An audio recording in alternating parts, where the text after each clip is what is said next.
Another awful night for Andre Onana. Awful night. Manchester United 2-0 up, cruising, comfortable. Garnacho and Bruno with 2 sublime goals, and then a ridiculous, absolutely horrendous mistake from Onana for their first goal. It puts them back into the game. But Man United stay resolute. We maintain our shape. We play good football. And at the start of the second half, United were playing some of their best football of the season. We cut through Galatasaray. The goal, the team effort that put us 3-1 up, McTominay finishing it off, was nothing other than deserved. Nothing other than deserved by Manchester United. And then Onana steps up again, not for the first time this season in the Champions League. He alone, we've made some mistakes, no doubt, but he is hugely accountable for us practically being out of the Champions League. Against Bayern Munich, he did it. Against Galatasaray at home, he did it. Against Copenhagen, he did it. And tonight, against Galatasaray, he does it again. This time, the second mistake from a free kick. I am not sure whether that was a mistake or he meant it. Check his betting app now. Check his betting app now. Because for me, this is just, it's so atypical of our season. So many good elements and then so many bad parts. And it's hard for me to blame the team tonight. Look, there'll be elements of performance you can look at. There's no doubt about it. But I can't do anything other than look at the goalkeeper tonight. I can't. Those mistakes from him are absolutely, categorically unforgivable in every single which way. They're just unforgivable. Galatasaray, look, they played well. They had a lot of the ball, but they weren't really hurting Man United. And both those goals let them back into the game. Look, their third goal, what an absolute strike that was. I actually thought Kobe did the right thing, took him out wide. It was a once-in-a-lifetime strike that went into the top corner. That was all they deserved, was that one goal.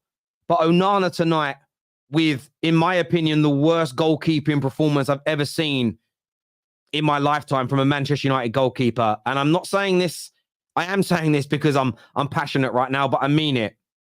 He must be sold. It's unforgivable. I don't care how good he is after tonight. He has cost the club for his mistakes in the Champions League. He's cost us double now. He's cost us more than we bought him for. I would drop him from the first team and I would sell him in January. Straight out. Done. Sell him. And the reason why I'm so frustrated with him, to listen, and it isn't about strike system. He played well in recent weeks. That second one especially, I wouldn't expect that from an under-12 goalkeeper, let alone someone that we laud as one of the best. I watched this guy enter so many times last year, amazing. I watched him so many times in his career, brilliant. These mistakes, this ain't no Manchester United goalkeeper. Get out of my club. Get out of my club. And do you know what, Ten Hag? If you keep picking him, this then becomes on you. I thought Man United tonight got their game plan right. We scored some fantastic goals. I was so impressed. I was impressed with Maguire. I was impressed at times with Lindelof. I thought our fullbacks had a decent game. And midfield, look, Amrabat got that booking. He was a little bit stiff tonight, but McTominay just doing what he does. That he gets those goals. He's never going to be a great player. Bruno creating, scoring, nearly winning it at the end. I actually thought Anthony had a good game for his standards. Overall, I was impressed with Manchester United tonight. We did more than enough to win this game. And yes, you could say Pellistri could have scored at the end. Brilliant save. Martial should have squared the ball to Bruno Fernandes for a tap-in, and he didn't. Those things we can look at and say those were mistakes. But we were 2-0 and 3-1 up, and cruising and controlling the game away at one of the hardest grounds for us to visit in our club's history. And Andre Onana absolutely ruined it for us tonight. Ruined it for us. And it's another game which is going to damage our season further. There's another game where it's high pressure, there's high stakes, there's adversity, and we come out second best. We're losers tonight as far as I'm concerned. And I'm absolutely monumentally gutted to my core. The goals from Garnacho and the goals from Bruno and the performances from some of the players tonight deserve to win. Of course, if you don't like Garnacho, if you don't like Bruno, if you don't like Martial, if you don't like Mainu, because some people don't, funnily enough, you can find fault because it wasn't perfect, and I'm not professing it to be. But if those mistakes are not made by Onana, we win this game. We probably go on to get a fourth. We kill the game off. We did this against Copenhagen. We did this at home against Galatasaray. And even to a degree, we did this away at Bayern Munich.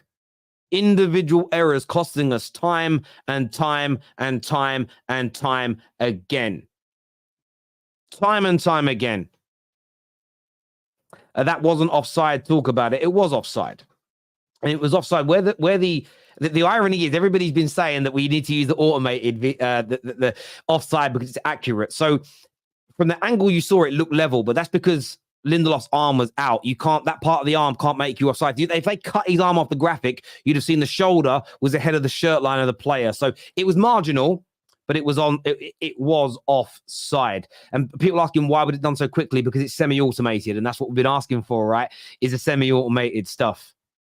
But yeah, look, for me, I'm just gutted. I'm genuinely to my core gutted with Man United again tonight.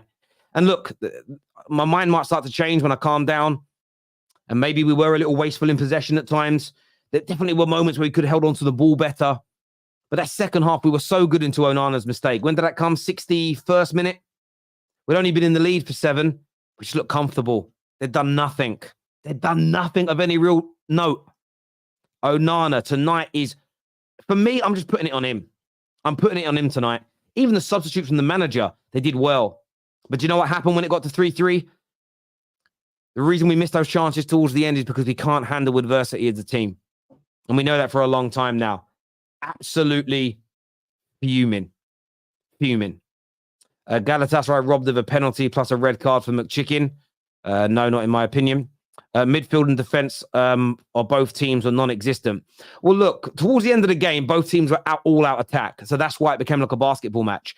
But if you go back and watch the game, like Galatasaray only had a handful of chances against us where they cut through us. We defended well in that regard. I didn't feel that threatened by them. I'm sitting here watching the game. I'm fairly relaxed. I was happy with what I was seeing for large parts. Towards the end, yes, it was a basketball match, but that's because both were going all-out attack. Check on Goldbridge. I think he needs a new chair. I'm sure he does. Onana cost us again. All 3 goals were on him, in my opinion. I've tried to back him, but not anymore. Not good enough. Unforgivable. He isn't a keeper. Listen, Ginger, I agree with you. For me, I was annoyed with his opening performances, but thought he could come good. The last 5 or 6 games, he started to look like himself. But tonight, it's a final straw for me. I don't care how early in his career it is. I don't believe he'll stop making these mistakes. And even his distribution ain't been that good. I really believed in this guy, and he's let us down. And I think the club should show a backbone and sell him in January. Give the young lad on the bench a go. Give him a go. He can either be as bad or better. As a neutral, that was one of the most exciting matches I've ever seen. But I have to say that Onana is such a liability for United. He is a liability, and he ruined it for us tonight. He absolutely destroyed it for us tonight. It would have been a very famous win for Man United against a backdrop of uncertainty, doubt, everybody saying we would lose. And we didn't lose, so people's predictions are still wrong. But it feels like a loss to me. We can't blame Erik ten Hag squarely on the keeper. The defense did its job besides the last goal. He needs to be benched. I agree. I've got no real issues with anything the manager did tonight. If I'm being honest with you, I would have started Kobe in the game, by the way, but I understand why he didn't. I think he got everything spot on. We were 3-1 up and cruising and controlling. Listen, not the possession. We didn't control the possession, but having the ball doesn't mean you're controlling the game. We were controlling the territories. We were limiting them to pop shots and very little opportunities. He got it right. The players let him down tonight. Only one player didn't show up. Onana single-handedly lost us the win. He needs to sit. I can't pronounce that name, but needs to start the next game. I hear you. Blame the Glazers. Onana, hold that. Well, no, not for the individual game, no. Do I blame him for the state of the football club? Yes, but not for that. Nice try. Stop it. Martial let Onana down. Should have cleared. Listen, no. I'm not having it. Maybe, but you still shouldn't be making that mistake. What's he doing? Catch it. Onana's shot stopping is average. His handling is below average. He's never pushed the ball away from danger. He's a rabbit in headlights all the time. Can't disagree. Can't blame Erik ten Hag. He signed and started Onana. Okay, so you can blame him for that. We're talking about tonight's performance. But if you want to take it to the fact he signed that player, fair enough. Then, do you know what, Charles? I'll stand corrected. If that's what we're going to do because he signed him, then fair enough. I hear you on that. United were great, absolutely firing tonight. I thought large parts were. We've got a keeper available, bid start at 65 million. It's mad, isn't it? I'd take Ramsdale in a heartbeat over Onana. Last game against Bayern out of Europe. Look, we need Copenhagen and Bayern Munich to draw. That's if Copenhagen don't beat Bayern Munich, and then we need to beat Bayern Munich. We can still go through. We could still potentially make the Europa League, but I doubt it. I very, very much doubt. Well, if we win and one of the other teams loses, we make the Europa League, but it's just horrendous. Absolutely horrendous and embarrassing on every single level. And the amount of times I've felt this way this season, where I feel like we've done enough to win the game, but something's gone against us or somebody's made a mistake. It's crazy. It's hard to quantify it and put it into words. As a Liverpool fan, I actually feel for United fans. Great performance. Would have been a massive win, but your keeper has dropped an all-time stinker. Listen, it's not going to feel as bad as doing it in a Champions League final, and that's not a dig, by the way. I'm actually being polite here. But I get to a degree how Liverpool fans felt in that Champions League final now. This is less painful, but I understand the feeling of it scored one great goal and the goalie let in two clangers. I get it. I understand how you feel. I never did before. I've seen goalies make mistakes for Man United. I've never seen two in the same game that bad. In such an important game. I mean it. I stand by it. I'll answer any questions. Onana out. He must be sold by the club. And I would go above the manager. The club should make an executive decision. We did it to Jim Leighton. We did it to Tahibi. We've done it before. You move him on.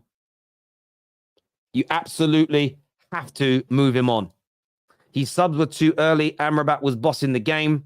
Yeah, I think that's a fair criticism. I think you could put that in there. I would have actually, I know he scored, but I would have left Amrabat on and I was booked.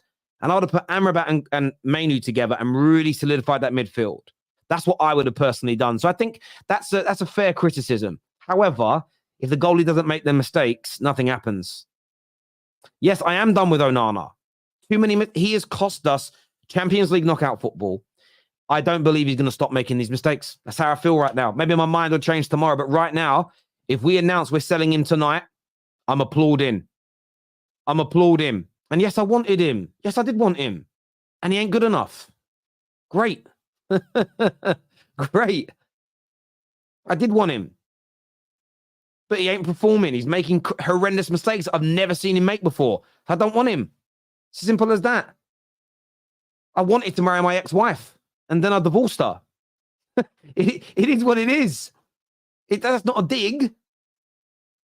Crazy. KJ joins me now on the show to have his say on this, mate. What did you make of that? He's a bottler. He bottled it. He literally bottled it, fumbled it, dropped it. I said previously, I don't really care if we go out of the Champions League because I don't believe we'll win it, and I think we're just wasting time further along in the competition anyway, just to get embarrassed anyway. So it's not going through that I'm annoyed about. It's the manner of the way it's been done. If we're gonna lose, let them be better than us. If we're gonna lose, let them be better. Let everyone play to what they can do, and someone's just better than us. Cool. But when the one guy that you're supposed to rely on to make sure that ball does not go into the back of the net, just throws it in for them, what's the point? What is the point? At that point, we are playing with 10 men and they're playing with 12. The first goal, where are you going, my friend? The ball didn't even lift. It didn't even go a mad height for him to preempt that. Just stand. If he stood still, he catches that in his hands. The second one, people blaming Martial. If Martial tries to head that and it skews into the net, they say Martial leave it for Onana because you're standing there. Yeah. And now look, Martial did the right thing. He let it go. And why is my goalkeeper using his wrists to try and stop the ball going in the net when you can? Do you know what it is for me? Sorry, go on, mate. The thing is, the first one from Onana, this is what I'd say about it. I understand him stepping, but why has he set his wall up so badly? You've got two men in the wall. It's the goalie's responsibility to set his wall up. It isn't the outfield players. You just stick two players behind them, and then if they move and spread, it hits them. He got his wall wrong, steps to the side.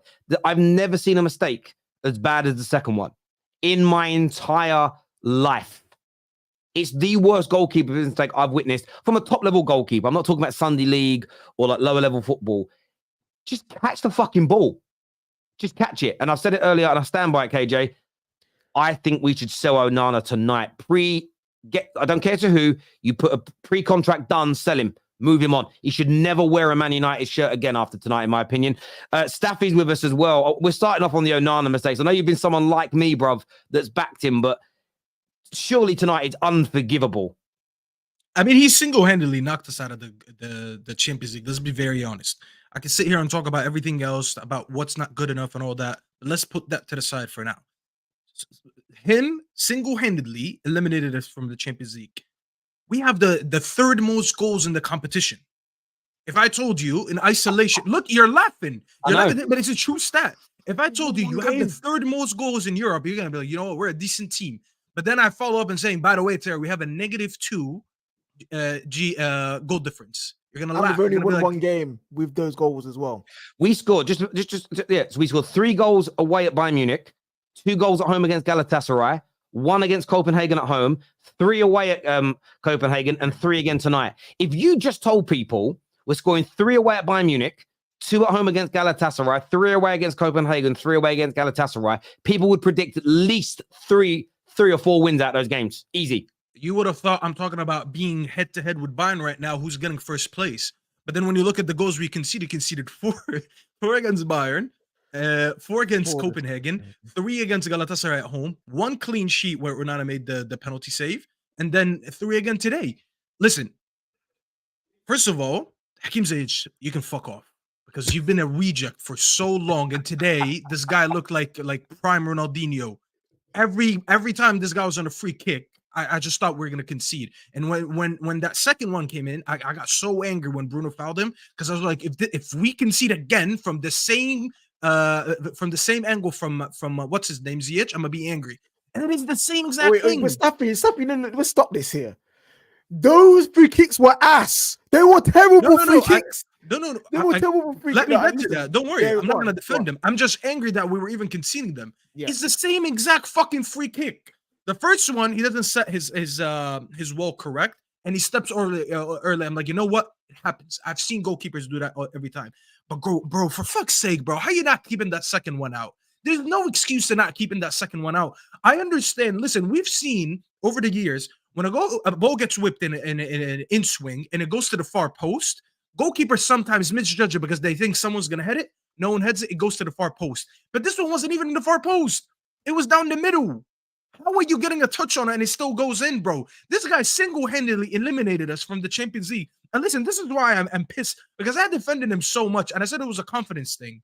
And he proved it the last few games because he was making very good saves, and he got like what 3 clean sheets. I was like, you know what? He's finally getting his confidence back. But bro, I don't care if you're gonna give me 3 good games in a row, and then you go when the game matters in a big game, big away night in Turkey or in Germany or in Copenhagen or wherever the fuck we're playing, and you make mistakes again. You can't keep making these mistakes. These mistakes are much more costly than anything he's given us. That penalty save that he gave us the 3 points for against Copenhagen, now that's going to be forgotten because it didn't lead on to anything. He had 7 errors leading to goals. 7. It's ridiculous. Oh, you've got In 5 games, you're averaging more than 1 mistake a game that leads to a goal. That's insane, bro. That is absolutely insane. And you know This what, man, yeah? 1 second. I'm sorry, KJ, Go 1 second. go on. This manager right now, because I defended him and his signing because I said, you know what?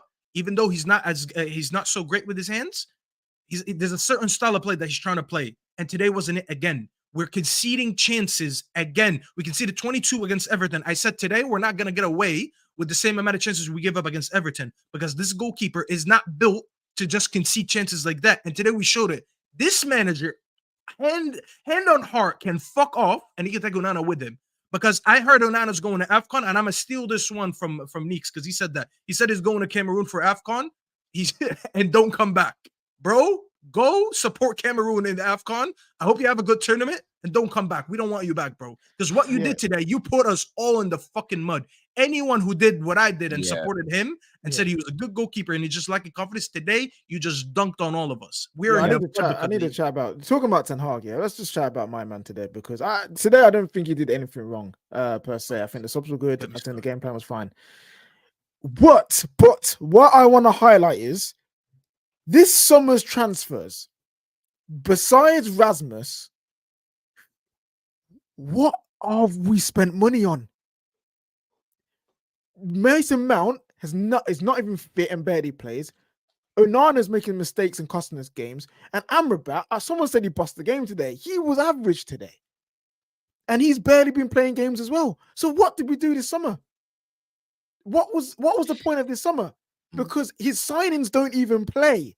Do you know what this comes down to? And I think there's a lot of managers that would fit into this category if they didn't have good directors of football around them. It's a different job. Managers aren't managers in 2023. They're coaches. We let him again. I got hoodwinks. I've been hoodwinks. I'm partly accountable as a fan that just sat back and went, yeah, cool, fine. We shouldn't be letting managers pick players. We should be letting the club pick players because they know more than we do as fans. And let's just have it right as an example. I trusted him too much. You're absolutely right. I didn't think. I thought Amrabat was doing all right. I would have left him on, by the way, and brought Amrabat and brought Kobe next to him because I think it would have given us more solidity. But I do get what you're saying in terms of tonight. Like, I'm not overly angry with Ten Hag because I look at the performance and I want to get your opinions on this, boys. Like Garnacho, like the goal was great. Bruno's goal was great. We weren't holding on to the ball, but did any of us expect us with that team to hold lots of possession? With McTominay and Bruno in the middle, we're not expecting that. But I felt that we were in control. We went 3-1 up the whole of that second half until that mad free kick. We were in control. I didn't feel threatened by them. I mean it. I genuinely was like, I was sitting there. My mate Phil was around. We had a Guinness. And I'm sitting there relaxed. I'm like, we're 3-1 up. We got this. Terry, and then Onana, 3-1 up and we still concede, bro. But here's the thing. We were conceding a lot of chances. We conceded. Yes, I understand the free kicks we conceded were stupid, but they still had a lot of chances. They were peppering us. And here's the issue. Why is this the game plan? This is not the style of football that we should be playing. Granted, we were 3-1 up. And this, let's be very honest, this was counterattacking football today. And fair enough, we did it well. I don't care how we win. I just wanted to win. But where's the game management from being 2-0 up and then being 3-1 up? That's the same thing that happened against Copenhagen. And I said, you know what? The red card done us dirty. And we spoke about that, but we were like, you know what? If we were in down to 10 men, maybe we would have seen this game out. It's the same thing again. We're up 2-0. We score what? Bruno scores his second goal, what, in the first 20 minutes? So we're up comfortably. Okay? We go into halftime 2-1. I'm like, you know what? This is good enough. Because now we can come out with the second half and see a style of play for the second half where we don't concede a lot of chances. I kept saying play a double pivot, and I knew he was going to take out Amrabat because he's been doing this all season. He takes out his 6 every game at halftime or a little bit after halftime. He's been doing it all season. Go back and see who started for us in the 6 in all the games, and he keeps doing that. He brings in Maino, and I'm like, listen, I'm happy Maino came on. I knew if he's going to bring on Martial, he needs to bring Maino because you're totally switching the way you're playing right now. You're going to try to hold the ball, but keep Amrabat. McTominay does not hold the ball. Every time Maino needed help, go back, wallahi, go back and watch all the highlights. He had nothing, bro. There was one in like on the left hand side where he had 3 He had 4 on him. Remember that one? He had 4 man, and because he's Mainu and he's actually good, he got out of that. If that was McTominay, if that's Bruno, there was a moment. You're absolutely right. There was a moment. I don't remember what minute it was in. Let's just say about the 75th minute, where Mainu had 2 players around him. He dropped a shoulder, twisted move, passed it to McTominay, who had 2 players around him, tackle within a few seconds. And I'm not having a go at McTominay. I know what McTominay is. But you know what I said earlier? I didn't really think the manager got much wrong. I said when I calmed down, I'll start to see things. And just before you came on, I would have kept Amrabat on, brought on Kobe, and then slowed the game down. And then what you do is you keep Bruno as close to Martial as you can, and then we counter-attack them as they open up. And we would have scored more goals. I think from an attacking point of view, I was fairly satisfied with what we did today. I even thought Anthony, for Anthony's levels, Anthony had a very good game. And that's the one thing I would say. I think that's the mistake from the manager today, is that substitution, and then the style of play and the management. Onana's mistakes obviously cost us. But you know the bit that's really gutting, that's wrenching me, is that it's like, this was a night tonight you don't have to be a Bruno fan, as an example. You don't have to be a Garnacho fan. But this should have been a night where you got to say that was one of those performances that can live long on in the memory, because it was a very good from him and what he does. Created, scored a great goal. Yes, he gave some free kicks away. I actually felt we had to give that first free kick away because they were going to break into the box anyway. They shouldn't have scored from the free kick. If that free kick was collected like it should have been by the goalie, it would have been a good foul to give away. And I think for me, it's so many times this season, I feel like we've had a good game, and then either the manager makes a bad decision or a player makes a mistake, and we end up losing the game, or it ends up being a bad result. And I'm just so frustrated with it. And I do agree with you. I'm still Ten Hag out. I'm now Onana out. And for me, if they both got sacked tonight and had their contract rips up, I wouldn't care less. I'm not blaming tonight massively on the manager, but there's been so many games like that, like this year. You can't not look at him. Does that make sense? Yeah, it's systematic at the moment. There's a clear mentality issue, and Staffy spoke about the game management when you're 2-0 up and then when you're 3-1 up. With that, I will say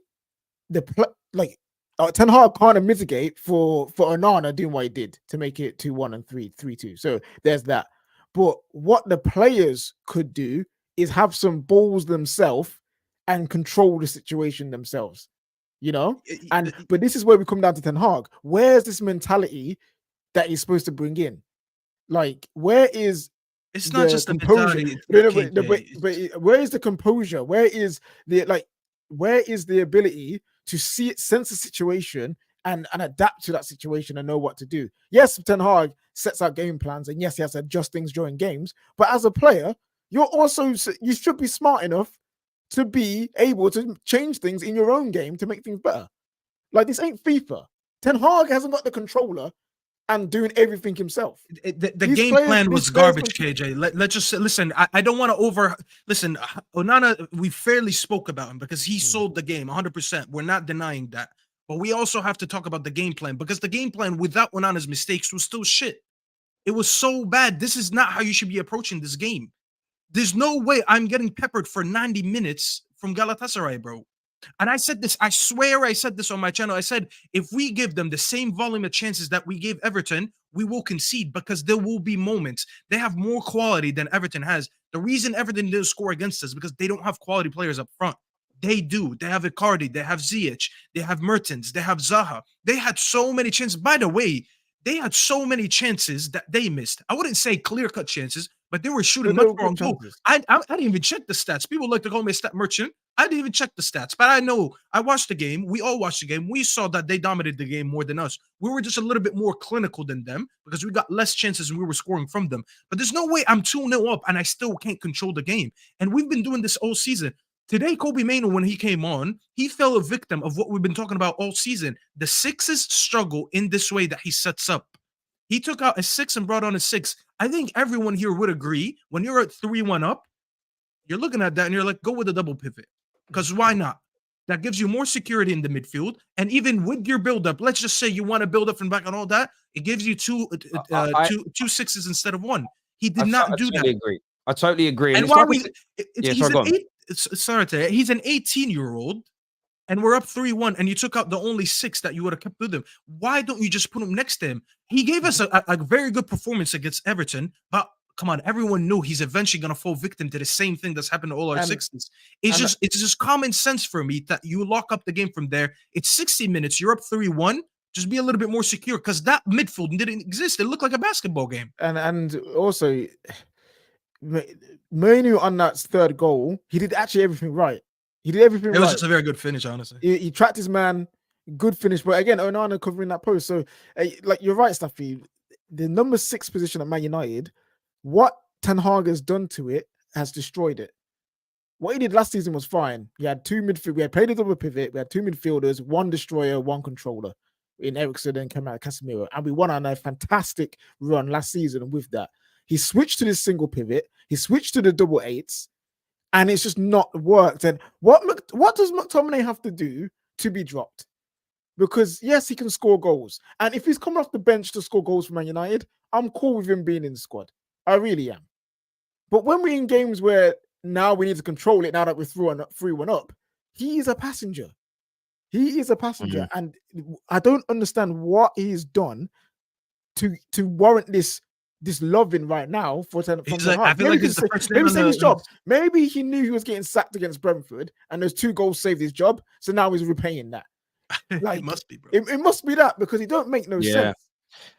Mate, no, listen, I hear you. Like, I agree with everything you've said, Staffy. I said it at the end of my rant at the top of the show that Kobe coming on was right, but it should have been for Scott McTominay. You solidify the middle, you stop them from creating, you slow the game down at the right times, you hold on to possession. And I said it to you the other day, like I've defended Casemiro a lot of this season. I don't think he's necessarily as gone as people say, but you've got a young man like Kobe who's got a bit of speed about him and got young 18-year-old legs. He's struggling when he's by himself. When you're a 30-odd-year-old man, it's going to be difficult. But that was a perfect opportunity to actually give some support to Amrabat, bring someone young and youthful next to him to do a little bit more of the running, shield, slow things down, catch him again on the counter, and actually sit here tonight, celebrate a very big win. It would have been the first time winning away there in our lives where nobody thought we could. And then you have an exciting home game against Bayern Munich that's already qualified in the final game of the group stages, and you could turn around and go, do you know what? Like, it could have been a remarkable... Look, we could still theoretically qualify if Copenhagen and Galatasaray draw and we win. But at the same time, like to be where we are with Onana, as you say, Onana has almost single-handedly done this to us. But yeah, you're right about the control. Sunshine's here with us, mate. Another terrible night, really, for Man United. I mean, I got to the 2-0 stage and I was thinking, this is it, it's game over. Can we hold on to a win? And then the free kick happened and lo and behold, it's funny how football switches around, man. It's funny how football switches around. The goalkeeper just shot us in the foot, man, twice. And big games like that, big moments, he's the most experienced UCL player there. Should be able to deal with the pressure moment there. And again, I think it's not a case to say they're hating. It's not that, but I think we're showing now that we're a bit too emotional last season with our goalkeeper because mistakes happen quite evidently easily. And respectfully, you know, Onana's had a lot of credit so far this season for his saving ability. And it's not a dig at him. It's just a very honest observation of this goalkeeper is capable of doing exactly what was happening last season. And even his kicking today, give the ball away twice. If you're meant to be better in that area, respectfully, we should see it. We can't rave about replacing an area of a goalkeeper's game and then it just be on the same level or if worse, especially in a big Champions League match. So a level of pressure has to be put on him for that because you come with a reputation that goes with any other player that you bring in that has a ceiling and has gassed and hyped up. Now, that's not me saying I want him out of the team. Of course not. I've given very, very fair criticism today on this show and on my own platform. So It's not a case of I said this and I told you this, but it's just an awakening to go. We were probably a little bit too harsh on De Gea last season, and we saw the clean sheet stats going around. Was it just 2-3 days ago about Onana? And people saying, I got people tagging me in saying, "See, I told you, we haven't forgot about Onana." Wasn't even about his clean sheets, but then in my head, I'm thinking, well, did I not try gas up the clean sheets De Gea had last season? No one wants a piece of that. So for the fickle fan base that are, too emotional and too erratic, you can hold an L respectfully because you ain't got no perspective, and you're bringing this on yourself. So you should not be in no pain at the moment. This is what you asked for. On the flip side, we did enough to win the game. Even if we concede those 2 goals, given the mistakes, and I'll be exactly the same. I won't be a hypocrite. I'll be exactly the same with De Gea.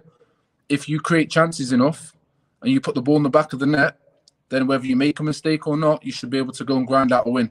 And respectfully, we should have been 3-0 up. Luke Shaw, absolutely terrible. Awful touch. Hoyland drops the ball back, should be 3-0. You kill the game when you can. Because when you're a team that's low on confidence, just because you scored 2 great goals, you still got the ability to then at least go and concede. And we know that's in our nature. So we're not going to go across to Galatasaray and not concede. Standard. I think everyone was fair to have that judgment. If you said clean sheet, fair play to you. But respectfully, the Galatasaray are capable of scoring. If they score 1, they can score 2, especially against this United team. So, yeah, I'm disappointed, man. I'm disappointed, but it's just a hard pill to swallow, man. Real hard pill to swallow because Onana kept us in the game as well so many times. Some great saves. It's just a shame we couldn't finish our dinner and he made those 2 mistakes and it's cost us, man. Yeah, on what you're saying about De Gea, it's one of those ones. I'm like, I respect what you're saying about how you would have kept him, but either way, De Gea should have left. I've got to the point where it's not about comparing what Onana's done to De Gea last season. It's just about we made the right decision to move on De Gea and we got the wrong goalkeeper. That's all it is. This is the issue. This is the issue, right, for me, KJ. It didn't make sense to get rid of him just yet. I agree. Again, we'll go over this again, but I said I've got no issue getting rid of De Gea. No issue. It's not a problem. But are we going to spend 46 million to replace the pros and the cons? And respectfully, so far, we've seen that he's got saving ability, but the kicking angle ain't there. And that's 46 million that we should have put somewhere else. Get rid of De Gea, no problem. But we've got to go and replace the key areas where we're struggling. This season, our front 3 aren't bagging goals. It's the same situation. We are in the Champions League. Wait. Let me add something to that. Let me add something to that. Because I agree with you, Sunshine. By the way, since you joined late, you probably don't know this stat. We have the 3rd most goals in Europe, the Champions League. So we're the 3rd highest scorer. But I agree with you and disagree at the same time for this reason. If we got, I want to blame the manager, and I'll tell you why. If we got in a goalkeeper, because we were supposed to change the style of play this season, I'm not seeing it. I don't see the change of style of play, and we're conceding chances by the same volume that we were conceding last season, where we had De Gea for that 4. As much as I want to blame Onana for not being good for his hands, he really isn't, and I blame him for us being eliminated. But at the same time, I just want to ask the manager, why did you sign him if you're not going to use him to his strength? That's all I want to know. Why did we sign a ball-playing goalkeeper? It's a fair point to make up, but this is what I said about style of football. It's okay to, on the surface level, you go, okay, I bring this keeper in because I want to play style of football, no problem. But this is when I can repeat what I was saying beforehand, where I said to you, we'll probably concede more and probably create more this season. And I said probably. And I said, in order for Onana to work to his best ability, you need all the profiles working in the same format. You need them. When he kicks the ball long, only Hoyland's bringing that ball down. Our wingers are awful bringing the ball down under control. So therefore, we're going to turn over the ball. And then if he does make a mistake with his kicking and gives it to the opposition, it looks even worse. Even when we play out the sorry, Terry, just quickly. When we play out the back, when Mano comes into that 6, you can start to see why, again, De Jong was so important. It enables the goalkeeper, and ultimately we can bypass Harry Maguire's deficiencies because he's still in that hole. But when you haven't got certain profiles for your system, it's very hard to expect to see the style of play to be played all the time. And this is why I said on my TikTok just the other day that Onana, the kicking will flourish later on when you get the profiles in. This is why I said we've taken too far of a step back with the signings we've brought, because we haven't got the profiles to be able to make them play consistently. Having Therefore, it's said going to be that, holes. I think there is an element of truth to that, but most of my issues with him, the goals he's been letting in, I wouldn't expect the goalie of Luton to concede. Does that make sense? They've not even been. My mate Phil said this to me. He said it's like he's lackadaisical. It's like he's chilling. It's like he's just not putting effort in. But like, I got this. Oh no, there's a mistake. It's crazy. But like, I want to go to some of these super chats here. First one says, I forgot which club signed David De Gea this season. It's not about keeping De Gea though. It's about, I get what Suntran's saying. If we'd have spent that money on a different area of the football pitch, we might be a better team so far this year. Who is available and perfect after Ten Hag? Who is going to blood youngsters like Mainu and Garnacho? Well, this is the thing, V33. It's not about the manager. You pick, the club should insist on that. The club should control how we're run. The coach just coaches the team. That is how all the great clubs do it, my friend. Talk about McTominay handball, Galatasaray robbed. It was never a handball. I was very surprised I didn't give that, to be fair. I wouldn't call it a robbing, but considering all the handballs they was given, I wasn't though, because his arm was by his side and it hit his bicep, which is the shirt line. So Yeah. when I saw it, I didn't think they'd give it to you. And I'm skeptical on that stuff. I thought it was the right, but I hear you. Newcastle and Liverpool are gonna make love to us. We're all gonna be in the Europa League, baby. Let's go. Stop criticizing African players for representing. No, so Staffy wasn't criticizing Onana for going. He wants him to go and not come back. Those are two It's different such a things. stupid Here. comment. Come on First now. of all, bro, it's just a Come stupid on. comment. And by the way, by the way, I'm Egyptian, so I am African myself. Yeah, but I was like, I'm not criticizing he's about anyone AFCON. for going to AFCON. I'm just saying you're so bad, go to AFCON and not come back. If you want to catch me off with something that I actually say. Yeah. That's just so stupid. I'm going to say this as well.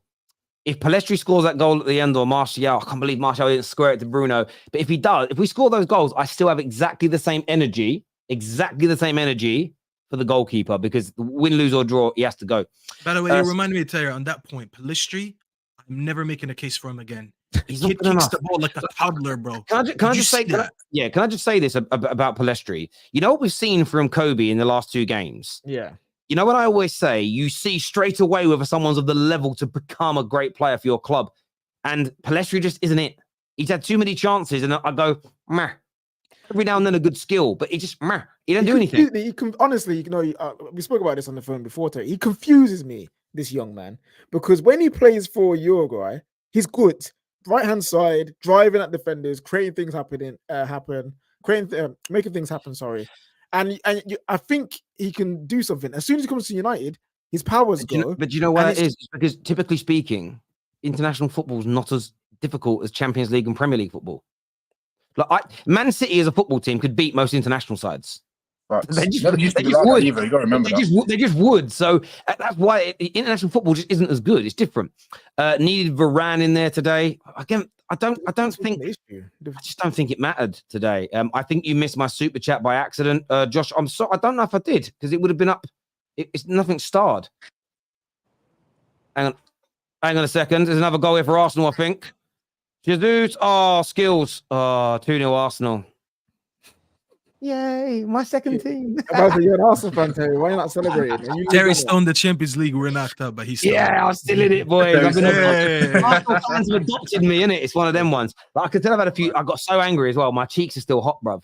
And I had a stressful afternoon as well. I'm going to tell you guys a story that stressed me out today. So 5:30, just before kickoff, Phil's on his way down. I've got to go train station and pick Phil up. Get a call. Baby mums. So my daughter's had like a sore stomach for like a week. Took her in, got checked out. They've had to do some tests on her excretion.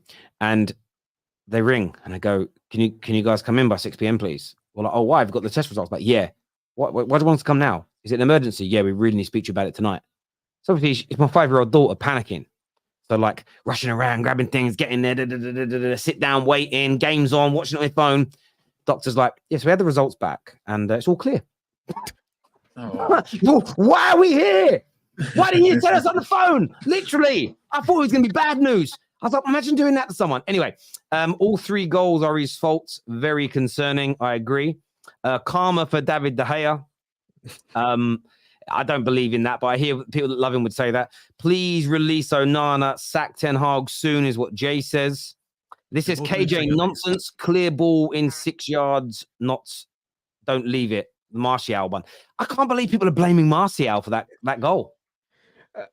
These people, I'm saying, you know, people don't play football. I've never played football in my life. I hear you. Every Ten Hag signing has been mid on drugs. Onana is a car crash waiting to happen. Do you know what's crazy about this though? I bet Onana leaves, goes somewhere else, and it becomes a worldie again. And we're all like, why do we let him go? This will happen with loads of our players, barring Mason Mount. Come January, sign a goalkeeper and dump that clown. Give this other guy. What's the name of this Turkish goalkeeper? I don't know how to pronounce it. Bayındır. Sorry, say again. Bayındır. Okay. Play him. Give him a go. The point is, can he be any worse? No, he can't be. He could be just as bad, or he can be worse. Oh, hang on a minute. There's another goal here. Who scored it? Martinelli. Oh, no. Saka. Oh, they're smashing him. 3-0 Arsenal. Don't make me sick. Oh, wait. My golden goals is out the window now. Like that's no, mine's bang on. 3-0, I said. 3-0 Arsenal. Don't score anymore. Stop scoring. Stop the count. United have gone Spursy. Absolutely love it. Yep. Yeah, cheers, Kate. Next time you win a trophy first, then talk about my team, all right? At least your second team is winning, Tero. Ha ha ha. Good for you. Maguire cursed Onana. Remember the preseason game. Wait, the form's reversed. The form's reversed. You know what's so crazy? Maguire We're is living at a actually good. time we're more confident when we see Maguire than we see Onana. I just don't understand how football works anymore. If I told you that a few months ago, I was like, yo, KJ, we're going to reach a point where you're going to be more confident seeing Maguire on the pitch, but you're not going to be confident seeing Onana. You're like Staffy, lay off the drugs. Wait, can I It's just ridiculous. say, Maguire's been flipping solid since he's come back. He has. Did you see him tonight where he got in front of Zaha to win a ball? I was like, oh my God. And by the way, I can't wait to watch League Gunners watch along later because not only are Arsenal smashing it 3-0, Kai Havertz scored. I love it. Look, a disappointing night for us tonight, but it's good that we can all laugh about it. I want to thank everyone for coming on. We are live after the Arsenal games. If you want to tune in, please make sure you're there. Disappointing night for United again. But look, big pressure on the manager as we go to Newcastle away this weekend. And Onana, for me, not only should be dropped, but the club should be looking to sell him. Because if you just talk about it from a money, this is what I say to the Glazers. He's cost you £60 million. He's cost you £60 million in knockout money. And we're going to have to start playing 30 fucking nights, maybe. Listen, I'll see you all again soon, people. Take care. Goodbye. God bless. Peace.